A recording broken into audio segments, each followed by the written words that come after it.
All right, everyone. It must be Friday because it's another Q&A with Alan and Marshall. And this week, it's Alan and Marshall and Dennis. Yep. So, Alan, why don't you introduce our special guest? Well, sure. First of all, we know Marshall Atkinson at Atkinson Consulting. I'm Alan Howe with EasyWay.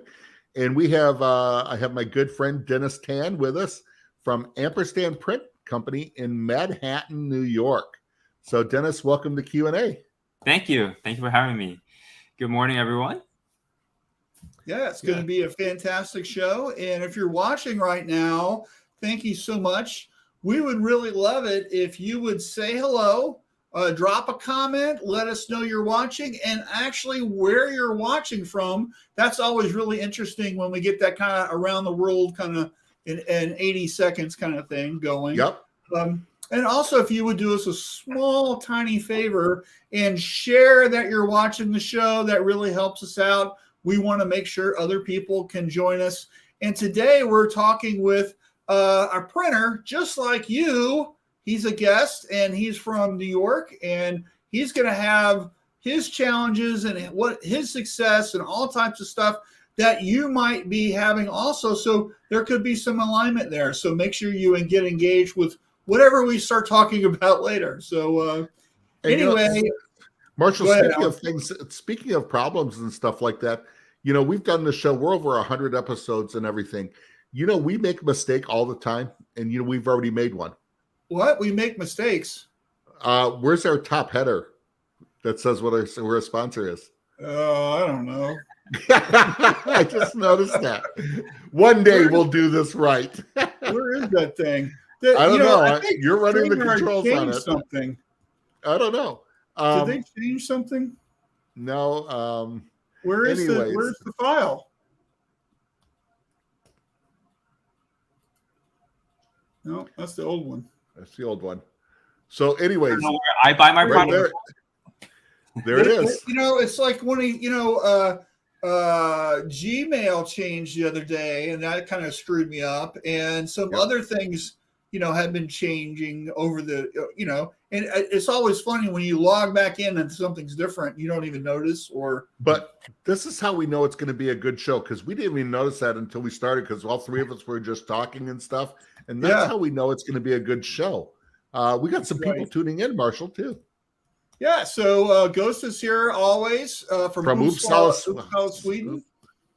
And Mr. Walsh is here from M&R. Good to see you, Peter. And I'll see you next week in Chicago. We'll talk about that. Looking forward to that in Chicago. Yeah, that'd be awesome. Yeah, so please say hello if you're watching. And James Artelani's here. From Avian. Clicking that button now, and you're good. No problem. You're faster than me. Fast on the draw. But there's been times when we've overclicked each other too. Yeah, that's true. That's true. So anyway, so Dennis, why don't you introduce yourself, talk about your shop, how long you've been in the business, who your customers are, all that kind of stuff. Because I know people are going, why is this guy on the show? I'm wondering the same thing. When you guys asked me to join, I was like, wow, you must be really scraping the bottom of the barrel of printers if you're asking me. You know what? I'll jump in. I'll tell you why I wanted Dennis on. Because Dennis, you and I have known each other for how many years now? A few years? 5, 6? Probably more than that. A little more. I met Dennis. You came to one of my seminars. Every single one, always. He has been to every one of them. We have become great friends. But here's why I wanted you on, Dennis. It has been a pleasure watching you grow your business. But, we talk about being students of the industry and doing that. You attend a lot of seminars. You try to listen. You read. You are not flashy, but you also apply it in small doses to your business. Mm-hmm. And that is the exciting part. Mm-hmm. That's why you're on. Thank you. Because of what you do, not because of what you don't do, and we all make mistakes and stuff, and it's incredible. And Dennis and I have stories. He's been there where I've watched him freak out of things said, and where he's going, how do you not freak out on that? And I go, inside I am. So, but yeah. I'm a long-time subscriber, first-time contributor to the Q&A with Alan and Marshall. I actually watch every week under the company name, Ampersand Print. My name is Dennis. I'm from a small city called New York. I've been printing for about 15 years now. Started out in corporate finance, worked on Wall Street for about 5 years. Actually graduated from NYU with a degree in business. And then, fast forward, I got into printing by chance. And then today we run a rock automated press with way too many manuals. How many manuals are you running? We have like 6 manuals that we don't use. We use a lot of them for live printing now, but it's kind of collected over the years. And then I always joke with Alan, I like to tell people that I'm just as bad as the day I started because, I'm always trying to learn. I'm always trying to get better, and for those who don't know me, I'm also on a personal mission to learn the science behind printing, really. And I think that's kind of what it is. Given the digital age these days, there's a lot of bad information out there. And I think the lost art of screen printing is kind of gone, just kind of understanding the why and how we do things. So that's kind of what I'm really into. I'm just passionate about the printing process. Yeah, we're showing your website. I think you've got a beautiful website, Dennis. Congratulations. Thank you. Talk about for a minute why Ampersand. We were talking before the show started. Why did you choose that name? Who are your clients? You've got a couple on your listing right here. Sure. And just kind of give us the background on all that stuff, because I think you're doing a really great job with this. Yeah.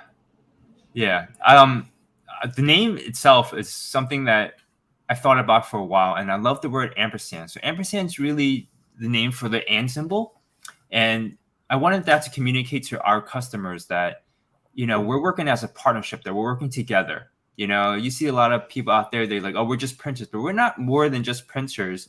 We're actually, we're a team, so when you succeed, we succeed, essentially. So that's kind of why we came with that name. And then our customers, well, we're in New York City, so we have, businesses as well. We have multiple people to choose from, or people choose us, but pretty much we do a lot of local business. So New York City is huge. There's a couple of million people here. Worked a lot of big names, a lot of small names, but for us, really, we try to get in front of people. We have the privilege and luxury of kind of choosing who our customers are, because we've been in business for so long that we kind of know what works for our business. So we have one auto, and we try to keep it running as constantly as possible. Yeah. Great. And I love, because you told us earlier that you do contract work and retail, but it's only about 30% contract and the rest customer base. So that keeps that machine going. It keeps your your profitability and everything there going well, and not all your eggs in one basket. Right, that's true. I think it took a while for us to really understand where I wanted this business to be. We could have 4 or 5 autos, but managing that would be really stressful. And I think we're at a really good place right now, where we kind of, because even when I first started out, I worked in a lot of different shops before I started my own. So I worked in small shops and big shops, and no 2 shops are alike, and people do things differently. So when you're working at a big shop, they have like 10, 15 autos. No one speaks English at all, and it's insane. And I look at that and I'm like, do I want something like that? Or do you want to have 1 or 2 autos and be really proficient and, have a bigger profit margin? I think that's something people always talk about in business, is having more profit as well.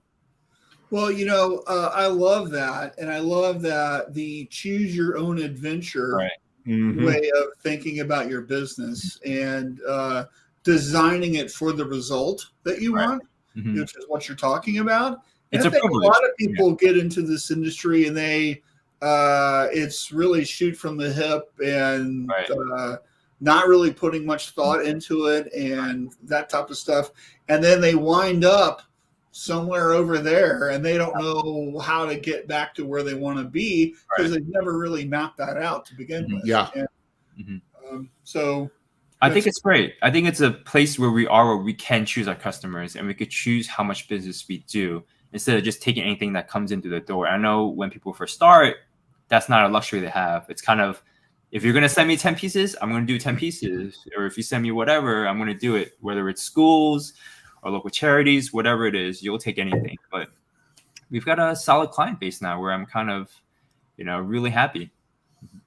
Good. And I know he can't do that now, but we were talking about his client base. It's a mixture of, everything. And I think of being in, I think I'm from a big city in Detroit, but nothing's big like New York City. It is the Big Apple for a reason. And you're right in Manhattan, which is the epicenter of business in New York City. I love that you have celebrity clientele, you have sports leagues, you have everything going on, and just a diversity of clients. Now, is it just screen printing? Do you embroider? Do you do promotional marketing also, or we promo do products? a small amount of embroidery. We don't do too many promotional products. We've kind of niched down to our customers for what they need. So it's really mostly screen printing products, and then occasionally we'll just throw in a little bit of embroidery, a little bit of promotional. That's about it. And you farm out the embroidery? We farm out the embroidery sometimes. Okay. When it's large orders, we farm it out. When it's smaller, we'll do it ourselves. And then when it's promotional, we farm that out. Yeah. So you just have a single head? We have a single head. Yeah. Okay. Well, great. That's fantastic. Yeah.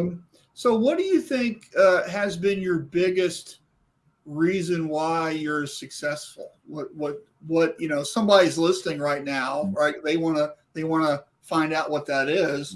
What do you think that is for you? I think for us, it's really figuring out where you want to be, having a business plan, kind of deciding where you want to be at the end of the road. Just sucking up the Marshall all over the place he is. God, it's true, because when people get into the industry, they think like, hey, I want to make money, but they don't know how to make money. So it goes back to what I was saying. They'll take anything, they do everything. I think it's taken a while for me to understand that screen printing and business is kind of two separate parts. You have to be good at both.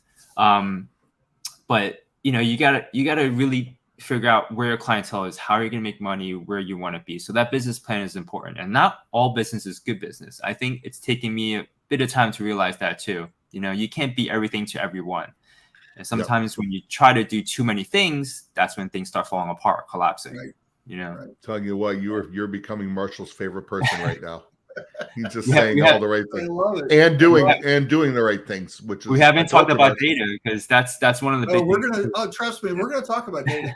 So I think the greatest thing of having a business plan is knowing who your customers are, so you can laser focus on that bullseye. Right. But also it helps you to avoid the time wasters, the tire kickers, the people that aren't really in alignment with what you want to do. So because they're not in your lane, so to speak, right? When you say, hey, that order's not for me, or they complain about the pricing, your pricing's too high, you don't even get upset because they're not a good fit for you anyway, right? Absolutely. Kind of the way I've always approached that is the guy at the Mercedes-Benz dealership doesn't care that they're disappointing the people that can only afford a 10-year-old Buick. Right. Yeah. It's just not a good fit, right? So what they don't care, right? They're focusing on the people that can, drop 200 grand on a new AMG, right? That's who they want to focus on, right? So, absolutely.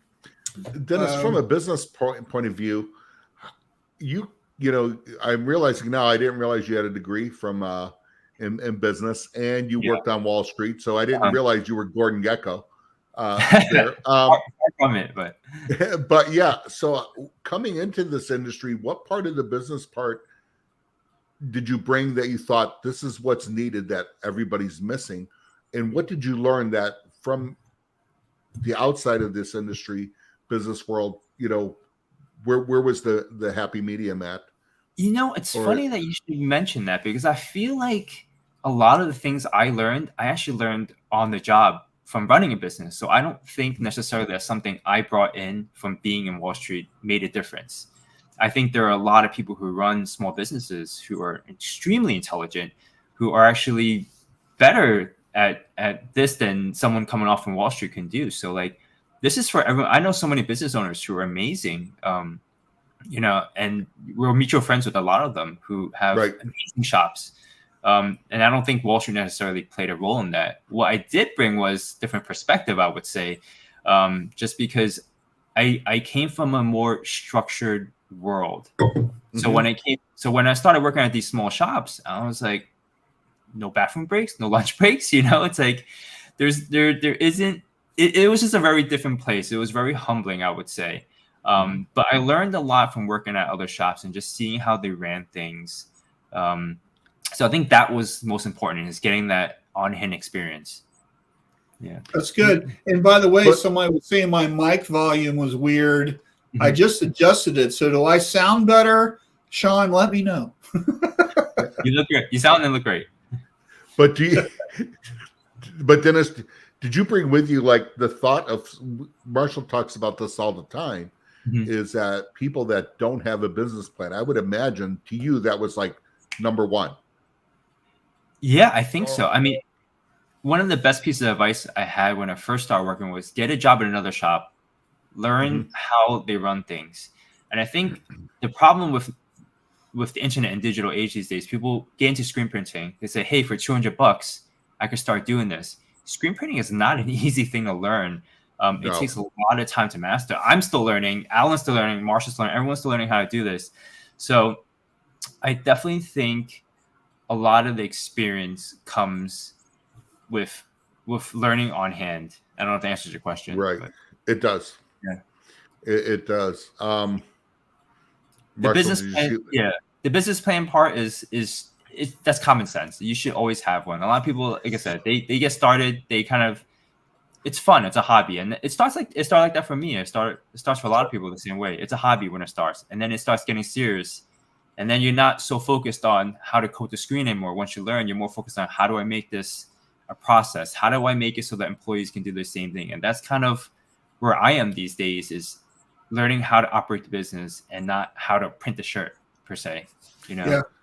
I can tell you, Dennis, the reason why a lot of people don't have a business plan is the same reason why they're not tracking their data is because it's work, right? Yeah. And they're focusing on the bells and whistles and stuff of getting the screens made and getting the print done and doing the art and doing all that stuff, right? But they're not focusing on the mental aspects of making their business better, because sometimes they just don't even know where to start. So it's easier to not toe the line with that and begin, because we're not really sure about what to do, because it's there isn't like a place to start that's obvious, right? Although I have some resources for that. So, but it's like one of these things, people just don't naturally come to that, right? And do you find that that's true?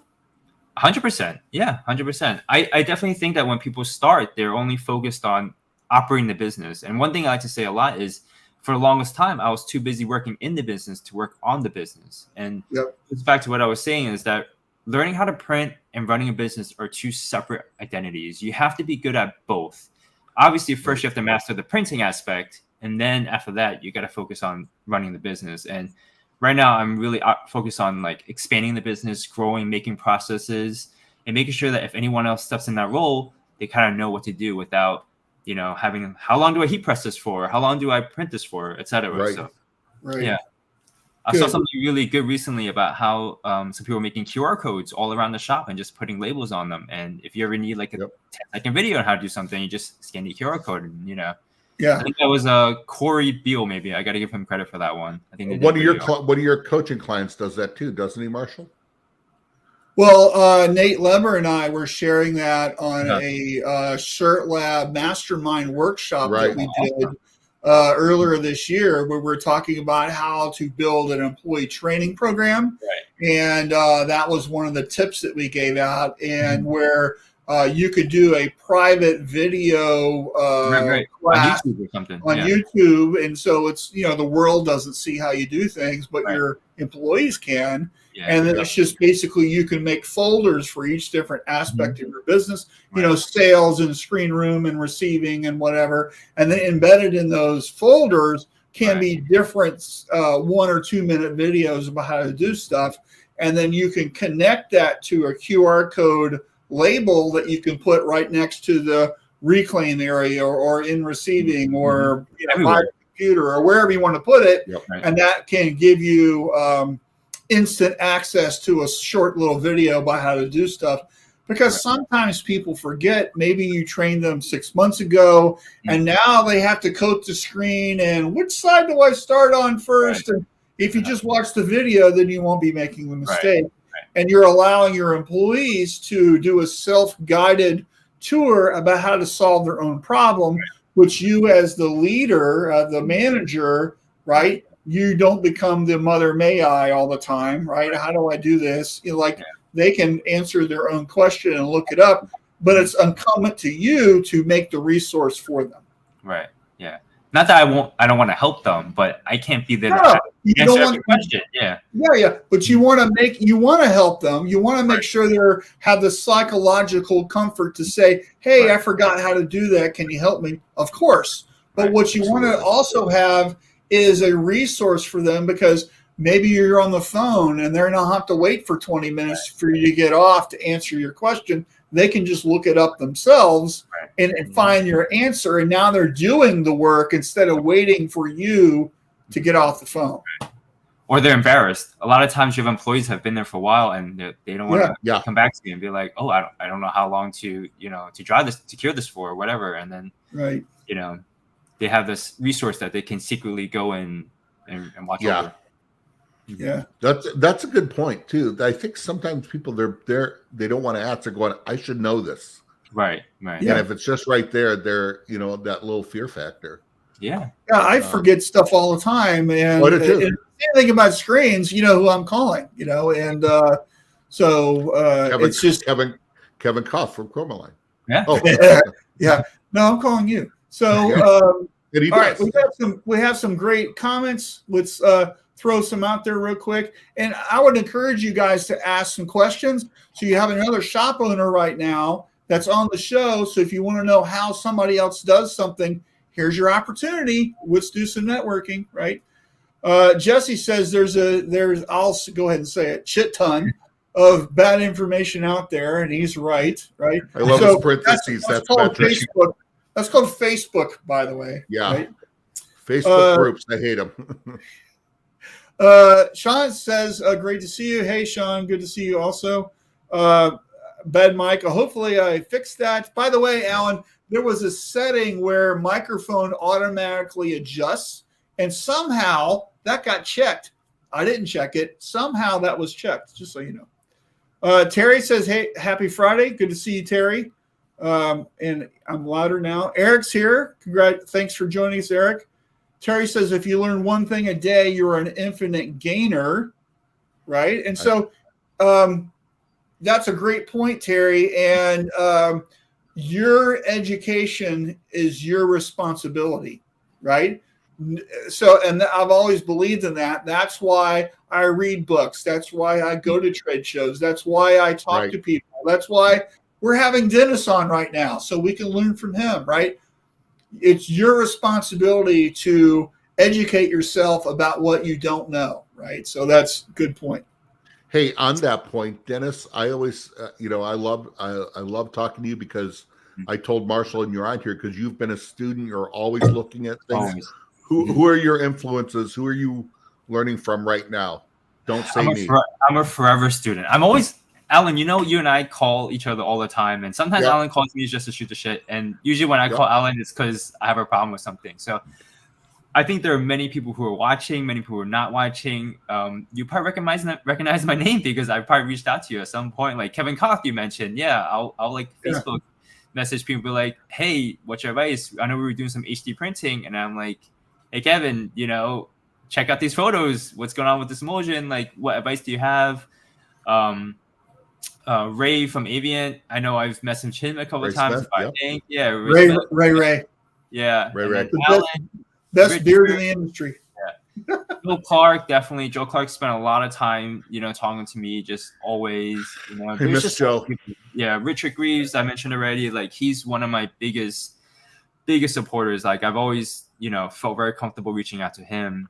And Colin Huggins from Rhinet, like I call him all the time just for like chicken giggles. So Dennis, I think a lot of people are scared to approach the people they see in the industry because I don't want to bug that guy, right? That's me. That's me. Talk Yeah. about that and the reason how you overcame that. No, I made him go through and make an appointment with me. I didn't have time. No, that's not true. It's still difficult for me. I think everyone who does know me knows. Richard always says, just call me, pick up your phone and call me. Yeah. And I always feel bad to call, but at the same time, if you don't ever learn, you're just. I like the saying, there's no such thing as a dumb question, because the only thing that's dumb is if you just never know the answer to it and you just keep repeating the same mistake over and over. And that's what I keep talking about. I feel like there's so many things that people do that they don't know why they're doing in the screen printing world. Whether it's how you code a screen, how you expose it. It's because we've always done it this way. Exactly. Don't you know? And then who did they learn from? Someone else who owned the shop previously, or another employee. And what if that first person was a psycho and had no idea what they're doing? They probably were. Yeah. They probably were. Yeah. Or it was something that was the right thing to do in 1972. Right. But we don't use micromates anymore. And And do you know where most of this information comes from? All those answers? It comes from Facebook groups. Exactly. Like, where did you learn that? From a Facebook group. And that's like the worst place. Like, the internet's given us so much good and also so much bad. And right. It's just that's one of the reasons why Tom Round and I started Shirt Lab Tribe. Right. Is because we wanted a safe place for people to ask questions and get the real answer, and not the I've been doing this 3 weeks, here's what I do answer. Yeah. And so I think that's that's a good thing. So Marshall, you and I have both been like, and everybody, I know a lot of people on here. I mean, some of us have been in the industry a long time. You want to see what horrible human beings we are, just type our name in a Facebook group. There's a reason why we don't ask questions there. We just get ripped apart. Yeah, so what happens a lot of times is there's a question. I'm like, oh, here's the answer. And then we get flamed. Right. And it's like, oh my, so it's so uncomfortable, right? And it's like, I dread answering people's questions sometimes. And we do it. I know there's some ninja warrior guy out there that just wants to make his stamp, I'm going to get him, right? And I hate it. Well, you got to ask the right questions to the right people. I tried to answer a question one weekend. It was just something I saw on Facebook, and so I just kind of did off my phone and answer real quick. Within 5 minutes, I mean, I was just flamed of going, well, you're just being over technical, you want to sell stuff. I get a text immediately from Kevin Koth from Chromaline. You'll never learn, will you? Yeah. Right. I mean, that's how it is. It's like, oh my gosh. Yeah. And I've been like, and I've gotten that same thing. And somebody says, disengage, Marshall. Yeah. And I remember I got just lit up one time by people I didn't even know. And a few months later, I'm talking to a guy in Fort Worth, Texas. And I go, have we met before? He goes, actually, no, but I wanted to come and meet you just to see if you were the horrible human being they said you were. And I'm like, oh, I was so embarrassed. I go, and he goes, no, I've talked to other people. They said he's a great guy. He goes, who were they? I said, I don't know who they were. I've never met him. I mean, we just get lit up.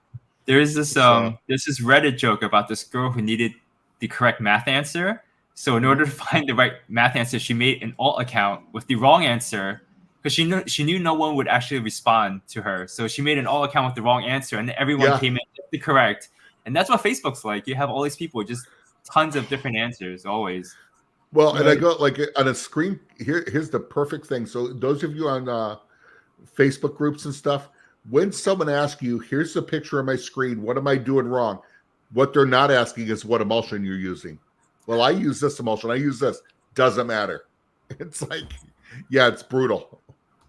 Yeah, why can't I get the results? It's like, well, I don't know. There's only 700 variables that can produce that, right? And then if we, if I answer it or Alan answers it, we're gonna get killed, right? So we just avoid that one. Well, and then I'm becoming older and grouchy, so I'll just put things and go, people, the question she asked was this. Read the question, come on. Yeah. It's not what emulsion you're using. Right. All right. So let's throw some comments in there, and then let's run a commercial here. Where are we here? Ray says one of the biggest teaching tools is printing the widest array of ink substrates and image resolutions first. Good. Dennis, do you know Ray? Yeah, You know, of course. Ray Green? Yeah, Yeah, definitely. good. Yeah, and Ruben says, happy Friday. Thanks for the invite to Shirt Lab. Looking forward to next week. So I had one of our sponsors had a ticket left. So Ruben is in the Illinois area. So hooked him up. Ruben, And, look forward to seeing you there. Yeah. And Bruce Herman says, looking good. He loves flying and coffee. Awesome logo there, buddy. Awesome. It's better than flying and drinking. Chris says, good morning. Hey, Chris, you and Dennis should hang out. I think you have a lot in common. Yeah, absolutely. Richard says, if you don't ask, the answer is always no. Our man. Of course. And Ray says, Facebook groups are an echo chamber. Those with bad or incomplete information use Facebook to validate their methodology instead of really learning something new. So insightful. I love when Ray posts something and answer. It's like him and Richard. It's a dissertation. It's awesome. Yeah. Yeah. Coding science is rarely flamed. I saw a Facebook meme the other day that it was like, yes, and the Nobel Prize for Science this year goes to Josh, who answered the science question on Facebook. It's like, oh, sorry, that didn't really happen. Yeah, exactly. Except, Richard, when there's people that pretty much, the folder. Dennis, have I talked to you about this? Sometimes there's people we just put them in the folder of don't confuse me with facts. My mind is made up. Yeah. Yeah. And Hurley says, I just go with the what if a guy and do all my own problem solving. Exactly. What if a guy did this? Yeah. Right. Well, cool. So, hey, let's run our commercial for GSG. Thank you so much to GSG for sponsoring our show. We really appreciate you guys.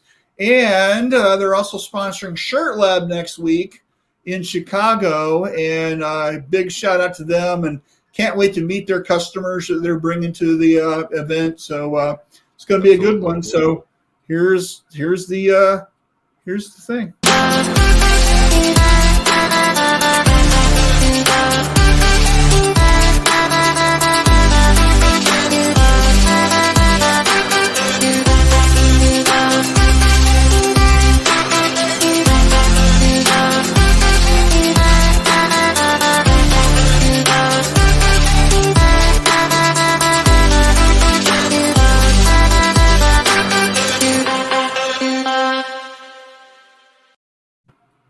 And while we're talking about GSG, let's share page 21 from the latest Pulse magazine, which is the Aeolus dryer. And Dennis, you just bought one of these. Why did you buy this dryer?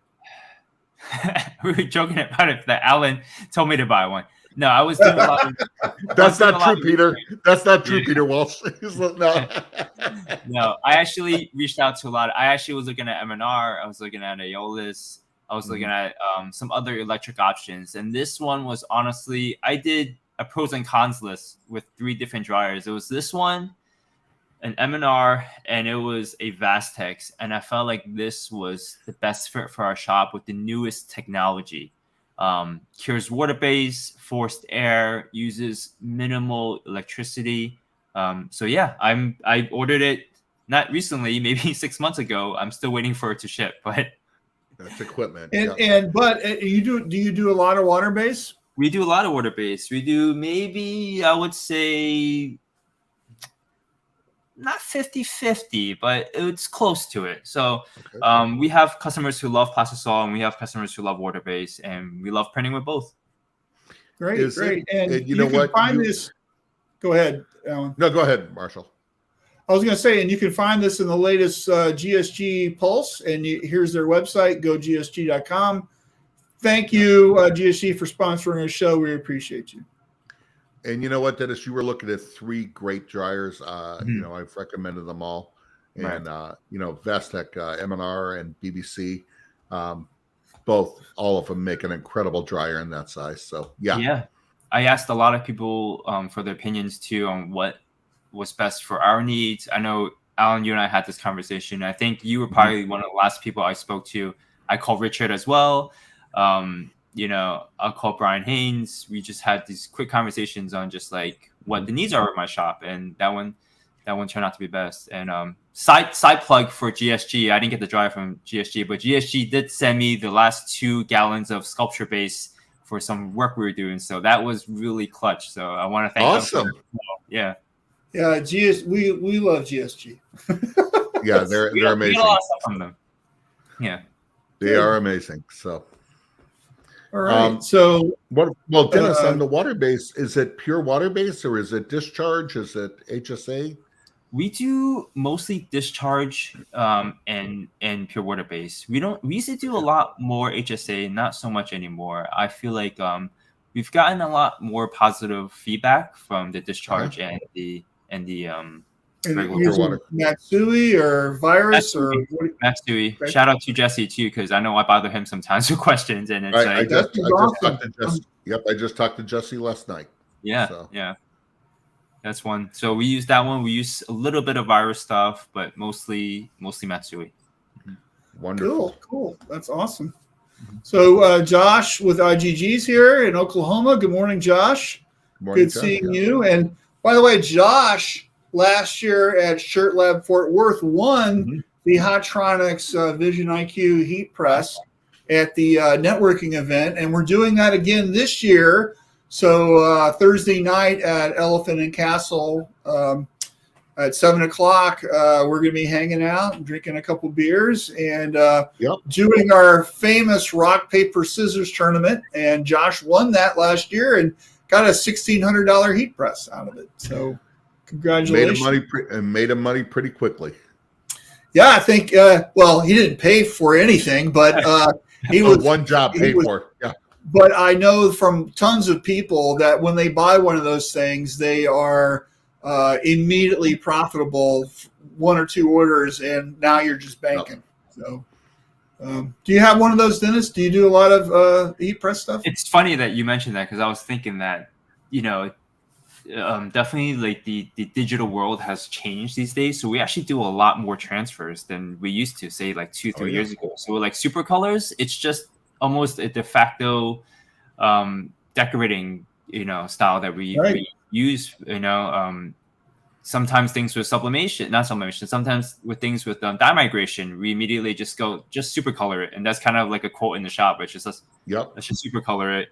Yeah. Or, we have like these really nasty, migrating polyester shorts. We don't even bother printing some of the stuff because they have liners. It makes it difficult.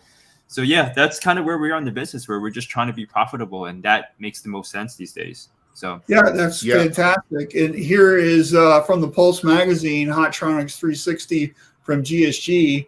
And let me tell you, when this thing came out on the market, Josh Ellsworth showed it to me at Long Beach, and I was just totally blown away. And the reason why this makes it so special, if you can see in the front, see how there's lots of room underneath, so you can get a hat, but you can, more importantly, you can get all types of garments in there, and you can really move things around a lot, which gives you more options to apply the graphic to whatever you're doing. It's a hat press, obviously, but you can do all types of garments with it. And also what's really cool is that the upper and the lower platen heat up, which allows you to do thicker things to melt the glue. So it's a game changer for sure. And I feel like this is great because there's a lot of garments that actually burn from the heat press. So because it has heat that's applied from the bottom, it actually saves a lot of garments from being, ruined or having that shot to it. So it's a huge especially now with patches becoming more and more prevalent on hats and stuff. It's just incredible. Right. Yeah, I do a lot of content for Supercolor, and those guys are awesome. And I think we're going to have 5 or 6 of them at Shirt Lab Chicago, including Mike, one of the owners, who's flying in from New Zealand. So, sure you're not coming, Dennis? You're going to change my mind now by the end of this podcast. That'll be fine. And Ruben says his Vastec dryer is actually keeping up pretty good with his auto and manual press. That's great. Very good. It was a hard decision between the three. I'll be honest. Ultimately, I went with the newest. And you know what? Every shop is different, and I think you made a choice of what you said for your shop. That you felt like this is the best one. Yeah. Right. I don't think I would have went wrong with either of the three, to be honest. No, not at all. Not at all. Yeah. So Hurley says he's ruined my fear of garments to scorching. So here's a tip, and if you're doing like a real flimsy shirt, like there's a Bella Canvas like girly shirt that's like basically it's all viscose, right. that garment scorches easily, right? Especially under a flash unit.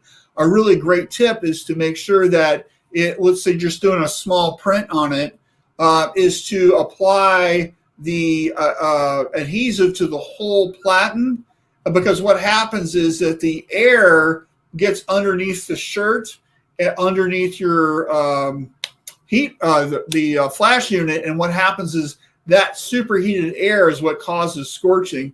So if you've got the adhesive where you're putting the whole garment down, that air can't get underneath it, and that's going to prevent the scorching. So just make sure you look to apply your adhesive better to avoid the scorching. Also, look to using a higher mesh for the print, so you don't have to have as long dwell time on your flash unit, because that also contributes to scorching, is when you have to have a longer dwell time. So if you use a higher mesh, you're putting down a thinner ink deposit, you don't need so much time with the flash unit. So those are two things I would recommend doing. I think also too, you got to look at the content of that garment, because like you said, Marshall, that one product that is subject to scorching, if you get something with rayon or anything in it, well, now rayon actually starts losing stability at 300 degrees. And that's how your shirt turns into a ball of plastic. So if that's going to happen, now you better be using a low cure product. Right. That. Yeah. And then you have to adjust your flash temps on low cure products, because the gel temps going to be lowered also. Yeah, I can't tell you the number of times over the years that some clients sent me, "Hey, I want to print on this," and I'm like, "Well, send me one and let me ruin it, and I'll tell you if we could print on it." And if they go, "No, we're not doing that," the answer is, "We're not printing your order then," right? So sorry. No, we were talking about double-sided shorts and double-layered shorts. I don't know how people do this. If you had those, I'd be getting with a clamp. A clamp from Action Engineering. Yeah. Right. I don't know if anyone actually uses double-sided palette tape, but that for us. Some do. Yeah, I love it. Yep. Oh, I say Chris Hurley says no scorching on the press, Marshall, just hat and heat pressing. Yeah. Yeah, you got to watch your time and temperature. So. Yep. Cool. Absolutely. Dennis, how are you marketing your business and stuff? What do you do marketing wise? Or and you, like I said, and I almost want to tell the story. You're in Manhattan. You are from New York City, born and raised here. And Dennis, I mean, you're a student out there. You have gone to different seminars and classes. Yeah. And I am going to dime you out about when you went out to Greg Hitson's in Decatur, Indiana, flew in there, and that's the first time you were in the Midwest, and that was like a whole different country for you. It was a fun experience, I would say, just to get out of New York City. I mean, just to tell a little bit about myself too. I actually, when I was growing up, I didn't get on a plane at all. We didn't go on vacation. My parents worked all the time, and they did that for us. So the first time I got on a plane was 23. So really, yeah. So when I went to Kitson's, it was really interesting because there's nothing in Decatur, Indiana. So like after 8 p.m., you're screwed. There's nothing. And like in New York City, you can get a burrito at like 4 a.m, And I remember this because I was in Hawaii from a honeymoon, and I was with my wife, and at like 7:30, I'm like, I need dinner, and everything's closed. And I'm like, I was upset. There's nothing open at all. No. And I didn't know that other places operated like that. So I went to Indiana. It was a similar situation. So I'm getting off a plane at like 11:30 at night. And I'm doing about like 120. I shouldn't say that, but I was doing 3 digits on the highway. There was no one out there. I'm not used to that at all, because in New York City, you'll be lucky if I can travel, 11 miles in like an hour and a half. So we go like 20, 25 at best. So I was not used to that. So it was a good time. So And just more experiences. so with your business being mostly local, Mhm. you're not even talking New Jersey a little bit. You're Not talking mostly just in New York City. So how does marketing different from that? We talk a lot about expanding out, use the internet and stuff. Mhm. How are people finding you? How are you finding customers? Is it just been word of mouth?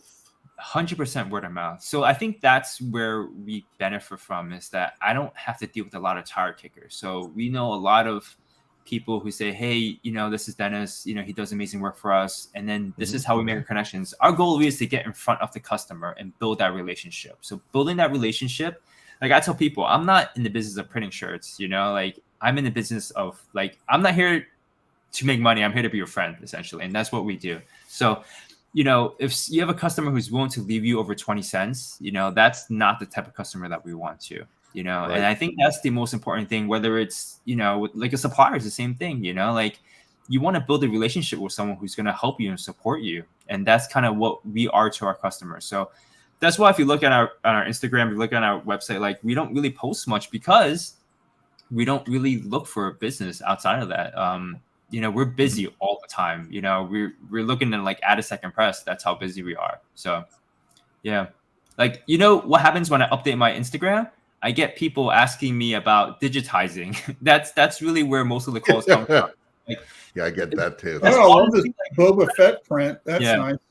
So that's kind of why we kind of refrain from a lot of that too, because we just get tire kickers. People, hey, I need 10 shirts. I'm part of local communities with my kids too. And, I don't want to be offensive, but yeah, a lot of these moms are just hey, I need a birthday shirt. And I'm like, it's cool. We're just not the right person for you for that though. Right. So a thing you might think about is, hey, we need something, right? Mm-hmm. And then is there something on your webpage? Is there a white paper? Is there a video? Is there something that a potential customer can use or view that directs them into, this is what we do, this is what we don't do.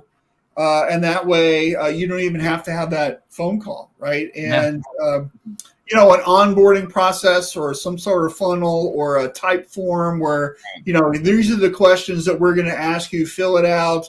Mm-hmm. And you can use conditional logic where it's we're setting this up for, people who want over 100 shirts. If it's under 100 shirts, it's not a good fit.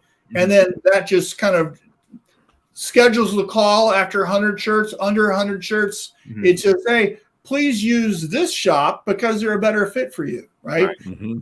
Maybe something like that could be a benefit for you. Yeah, I don't know. I don't remember where I saw it. I don't know if it was in the same industry, but there was an onboarding process where they had what are you looking for and how many pieces? And if it wasn't over 100,000 pieces, they did not want to deal with you. And we've considered doing something like that. But for us, really, it's word of mouth, getting in front of the customer. I like to show my face. I feel like that's really important, having that face-to-face where people kind of see you. Agreed.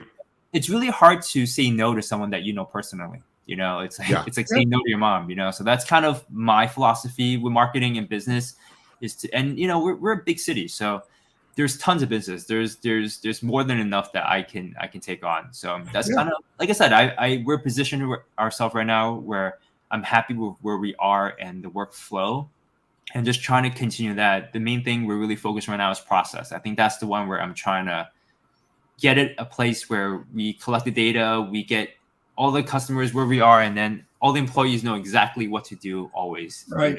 Yeah. By the way, I've just thanks to Mark Coudray, which I'm sure you know, I'm using a new tool to do my process map building called Sketch Wow, and it's a really fantastic program that allows you to build out all your little process map kind of thing.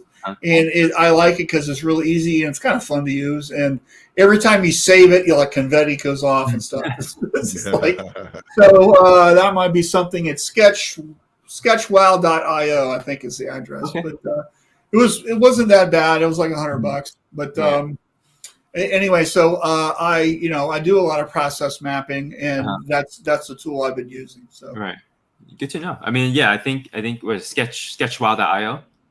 Yep. Mm-hmm. Yeah, I'm always interested in getting anything that would help the business run smoother or better. I think that's I think process mapping is an underutilized tool in this industry. And one thing that I've done over the years is I like Post-it notes, especially square ones. And you can write down each step in the process. Right. And then if somebody has to make a decision, you make it a diamond, right? Okay. And then you stick it on the wall, and then you can move things around and whatever, and and then take a picture of it with your phone. And then when you want to make it the official process, that's when you can transfer it to a program. Right. Because Post-it notes, I mean, these are nothing, right? And then what's really great about having on the wall is you can have your employees come over and, hey, what's missing? Then you go, well, Dennis, you forgot this step, right? And then that gets added, and then that kind of input helps your process grow and lean in and do things, and it becomes the official way that we're going to do whatever it is. Right. And that really is a great way of building your business. Yeah. I think. Go ahead. Sorry, I was gonna say I don't think we print T-shirts anymore. We're pretty much time management. I like to say I'm a firefighter now too sometimes, because I'm just putting out fires every day. So the shirts are just one aspect of it, but really it's project management at the end of the day. Well, it was Greg Hitson that said, he goes, you know what, we're basically a logistics company. Yeah, that's exactly what it is. Yeah. We also print for a couple hours a day, each day. Yeah. So, Well, it's all about dialing that in, and so how are you solving your problems? Have you read the book Traction? Yeah, I've read that one before. So the process from that book is IDS, identify, discuss, solve. That's process mapping right there. It's like throwing everything out and trying to figure it out, and and working to the best solution might not be obvious, right? And you got to take your lumps and try stuff out and learn from your mistakes. And one doesn't work, and the real answer is 8 or 9 tries in. It's never nobody hits the home run on the first pitch, right? You got to really kind of knock some foul balls off a little bit until you figure out what the right way of doing it is. Right. Trying to be leaner. I think that's something else that we're working on a lot too. Yep. A lot of wasted time.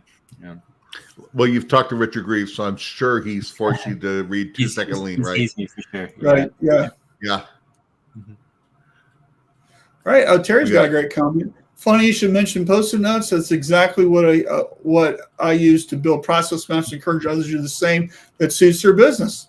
Exactly, Terry. Absolutely. See, we're thinking alike. Well, cool. Well, so what are you looking forward to? We got half the year left. So, Dennis, what's in store for you for the next 6 months or so? I am looking forward to our dryer showing up, hopefully. It is a pandemic, so there's been a lot of setbacks. I think original date was probably back in June, and I think we are almost in August now.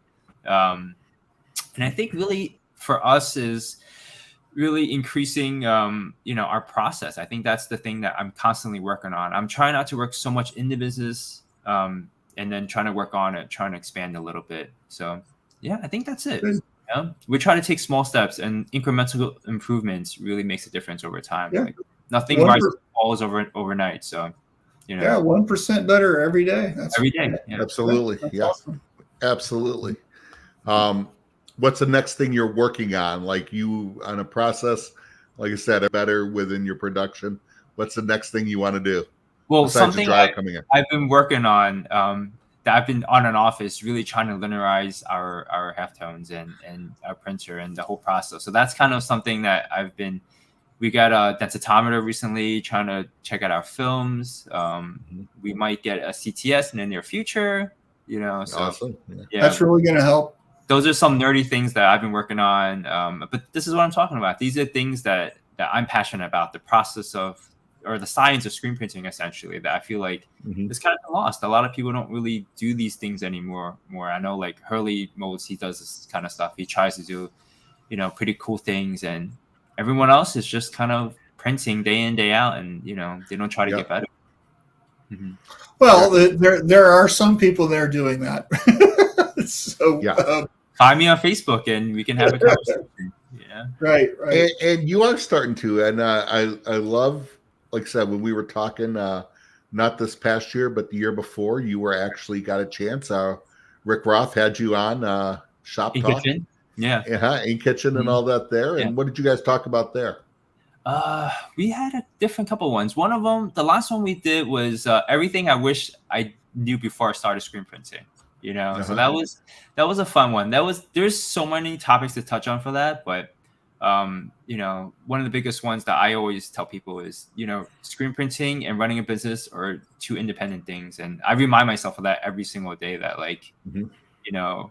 this is project management. We want to increase profits. This isn't even about shirts anymore. The hard thing for me is to try to let go of making sure everything's perfect, because as an owner you want to make sure that every shirt is printed perfectly. If it's not done your way, then it's done wrong or something, and I'm trying to ease off of that a little bit as well. Well, it's about engineering the outcome that you want, right, and then setting the standards in place as guardrails to hit that target, right? That's process. That's project management. That's training. There's a lot of stuff roped into that. So. Yeah. Who knew screen printing would be so difficult, right? When you get into it, you don't. I had no idea. Well, when I got into it, I had no idea what it was. So it was kind of forced into it. Yeah, it was for fun, and then here we are now, so many years later. Yeah, and I backed into it. A lot of people backed into this. I mean, I got into this industry. I started a company back in 1991 to pay for my graduate school, and I did fraternity and sorority shirts. And then I got offered a job as an art director because I knew how to run computers, and the computer had just come out. So, so I taught myself Photoshop, which had just really kind of come out and into the graphics world, and it made its way into our industry, and the rest is history, right? So that's kind of how I got into it, kind of on accident, and now, it's the mafia, you can't get out, right? So, once you're in, you can't get out. Marshall, we have a question. Ruben has a question that. Oh, I'm sorry, I missed that. What's the question? It just came up. We're using Wave for now for invoices and workflow. Any other suggestions aside from Printavo and Inksoft? That's a big loaded question, right? So I think that, to me, all the software works. Inksoft works, Printavo works, Shopworks works. All of them work. It depends on what you want, right? So I think the thing to do is for you to take out a yellow legal pad and write down what you want. What are the bells and whistles, the things that you really want, and then try to find that in the software. Because what I can tell you more than anything is that a lot of shops use software, but they don't use it properly. Everybody in the company isn't using it the same way. There's a lot of challenges we have with software, and a lot of it is stemming from there's only one subject matter expert in the shop, and everybody else just kind of does it their own way. And a lot of the problems we have is how we use information, how we're setting up what's next, all that kind of stuff, all has to be within the software. And if you're not using your software correctly, you're not going to have the outcome that you want, right? So, Ruben, I'll tell you what, let's save this question for next week when you're in Chicago, and we can be chatting about it, right? So, Dennis, how are you doing invoices and workflow and stuff? Right now, anything to add? Or? I think it's interesting he mentioned that, because I feel like Printavo and Inksoft, each of these software, they do slightly different things too. So you kind of need to know. Sorry. It's the top of the hour. We were all looking to see who that was on all of us. Yeah, that was me. Yeah. Sorry. fires never end. It's always something, you know. Yep. But yeah, each of the software I think does something different. So you really need to know what you're looking for particularly. And I think it's worth having a discovery call with some of these people and just having them try to sell you on what it is that you need. You know. What do you use? We used Printable for a while, but we actually just got out of it. So we're actually looking for a new option as well because you know, Printable has been having some things going on. So yeah, well, let's not get into that. And but what I'll tell you is that there's lots of great software tools out there, and I think you just have to find one that fits your needs and in alignment with where you want to go. And there's a lot of free ones out there too. You know, a lot of people use Monday. You know, just for like workflow and stuff. So there's a question from your favorite. My brother wants to know: do you like Peter Luger's, or is there a place that you normally go? Because you know, that's Tim's thing is eating and drinking. Oh gosh, New York Tim City what do you like? Marshall's brother Tim. He's a lawyer. Let me. Where do you live, Tim? He lives in Tallahassee, Florida. He travels all the time though, so he goes to New York City. So where do you like to go, Dennis? And Tim is a wine snob too, so it's got to have a good wine list. Where do you like to go? Does he like old school or does he like new school? That's the thing. He wants something that's going to make his belly fat and full. That's what he wants. Yeah, Peter Luger's is going to be the most classic, although it's very overrated. I think Double Eagle Steakhouse is really good in New York City. Yeah. There's just so many. You just can't go. You probably go to a new steakhouse every week for the whole year. Well, he's a big Burns in Tampa fan, so that's probably the best steakhouse in America. So you know. I don't know about that. They grow their own vegetables and they have the largest wine cellar in the United States. So it's pretty amazing. I'm gonna have to that one try. So is larger better? Is bigger better? This place, if you've been to Burns, you know what I'm talking about. I have not. They have an entire room, a private room that's dedicated to dessert. So Tim has not invited you and I down to do Q&A from there yet. We should have a special Tampa edition from Burns Steakhouse is what we should do. So, sponsored by Tim Atkinson. I'm trying to figure out what I went to for my birthday. We went to St. Anselm in Williamsburg. It's like a new steakhouse, not old school, so it's very hipster. But they have these huge steaks. These axe handle ones. So the tomahawk. Oh, the tomahawk. They're huge. But that was a really good one. Yeah, so that's possibly one of the best in the city. So great question. What's your favorite place that would be just New York, local, that most people wouldn't go to, a tourist wouldn't go to? Wouldn't go to food wise? Yeah. You just like to hang out. Is it the I don't know, the pokey cart diner? I mean, what do you like? I mean, what's your favorite kind of thing? What's your go-to? What time of day are we eating? That's the big evening. Let's just say evening dinner. Late at night is really when it gets serious, is when people get the munchies. I would say a lot of the carts. There's like these gyro stands in the city. Yeah. Those are the ones. There's like this famous one on like 53rd and 6th Avenue, and that one's like a must eat if you come to New York City. And you have to go at like 2 a.m. They have one at every single corner. They've done so well now that they've expanded.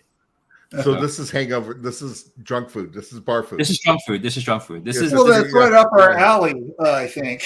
Yeah. Halal guys. I better get a commission plug from them for that. So those guys are doing pretty well. That's awesome. So we need to wrap up. I do want to talk about Shirt Lab for a minute because it's next week. And I want to give a huge shout out to all of our sponsors. Our Diamond Levels, Jerseys, SNS, and GSG. Thank you so much for being there and supporting us. Rock, Supercolor, Gold, and then we got Silver, Stalls, Equipment Zone, Seps.io, which is Gavin. Easy Way, of course. Big shout out to you guys, Alan. Chipley, and then our bronze level is All Made, Printing United, Cobra Flex, Bucket of Inks, which is one of your clients. Peerless, me and Tom, plus Graphic Source, and then, of course, all our media partners, Screen Printing, Images, Impressions, Graphics Pro, and the Apparelist. we couldn't do the awesomeness without these folks supporting us, because they give us money to help put on the show. And Shirt Lab Chicago is in a fantastic place. It's at a place called Venue 610. It's a high-rise right downtown, right on Michigan Avenue, overlooking Lake Michigan. The Married with Children fountain, is right across the street from it. It's going to be an amazing day. We've got just a wonderful lineup of folks. Let me show you our itinerary right here. We start off with Jay Bassell, and then we have Ron Walia, and then Tom, Don, and me, Matt Marcotte, Renee, Kevin, and Richard. This is just a fantastic day full of information about making you better. And the stuff that we're sharing, you're not going to have at a trade show. This is that we go beyond what most people do. And the education here, really, we make a difference with it. But I'll tell you, one of the reasons why people come to Shirt Lab and they keep coming back to Shirt Lab is the networking, is the other people in the room. You're going to meet people that you can't even believe these folks are there. It's just going to be a fantastic experience. And we highly recommend it. We still have a couple tickets. I think we're about 6 tickets away from selling out. So you need to get them, and it's shirtlablive.com. It's going to be a fantastic day, and we'll hope to see you there. So anyway, that's my plug. So thanks so much. Ruben, Alan, I went fishing last week and didn't catch anything. Where did the fish go? Where did you go, Ruben? I want to know where you went fishing at. If you went to Lake Michigan fishing for salmon, I don't remember getting a call, so I couldn't help you on that. I did not go last weekend. I was in northern Michigan this week. I know my nephew Mason was up on Lake Ogama at the cottage all last week, and man, he rifled some big pike. So he was showing me pictures, some nice bass. So he did well. I just haven't been in a while. So my feeling is somebody that's fished tournaments before for largemouth bass, the fish are always there. It's just finding them and getting them to strike. They're not always hungry. It's user error. That's the problem. It's always user error. Fish are there. They don't bite when they're hungry. They're reactionary. It's, sometimes they're hungry and stuff. They're opportunists. It's just you got to get them and find out what it is. Right. So. Right. Terry says, great show. Stay happy, healthy, and safe. I'm also do something relic hunting, metal detecting. Thanks, cool. Terry. And our good buddy Daryl's can't wait. He can't spell today, but that's okay. And by the way, Daryl has been, I think this is his 4th Shirt Lab Live he's coming to. And Daryl runs a shop a lot like yours, Dennis. It's very funny. Picky. It's funny you should say that, because you were talking about network. Daryl? There was someone I met through a network. We both went to Joe Clark's ink transfer. And immediately when I met Daryl, I said, Daryl is a really smart and ambitious guy. So he's awesome. I remember, that's why I was like, Daryl's a fucking awesome guy. So I was like, that's pretty cool. Like, he's in California. I'm in New York. We're in 2 different coasts. Sorry, this is her 5th one. Yeah. But there's no way that 2 guys like us will ever get together if we didn't network at a trade show or we didn't network at an event like that. Decatur, Indiana. Who knew? Yeah. All the best of the best come out for stuff like this. So like you kind of know who's who. When you show up. When you don't show up, then people are hiding out and you don't learn anything. But yeah, and I love that you reach to win. It's good to see you, Daryl. I love, Dennis, that you reach out to people. We were talking before the show, and you were talking about when Michelle Kaza tells me stuff. Sometimes I learn there's parts of it, and we were talking about. I remember Joe Clark talking to me and Mark Coudray reading stuff of theirs, and I don't worry about what I don't understand, because with all those guys, I still don't understand a lot of it. I worry about what I am, and the fact that you will reach out to someone like Mr. Michelle Kaza is just amazing. And he is. I don't think you've ever had nobody in this industry is just going, I'm not going to help you. They're all great. Yeah, he's only the greatest living printer. Yeah. If not all times. Yeah, incredible. Remember when we were doing the show and he popped up on here and listening and Yeah. started timing, and we were like, "Oh my gosh, we've hit big time." So last comment here, then we got to jump. So great show today, guys. Have a great weekend. I got to get after burning some HD screens for the weekend grind. Do it. That's awesome. And Ruben says, thanks for sharing your knowledge. Appreciate you, Ruben. I'll see We all you do. next week. So Yep, absolutely. thanks, everyone. Have a fantastic weekend. Thanks, Dennis. Thank you. Yep. Don't leave Dennis. We're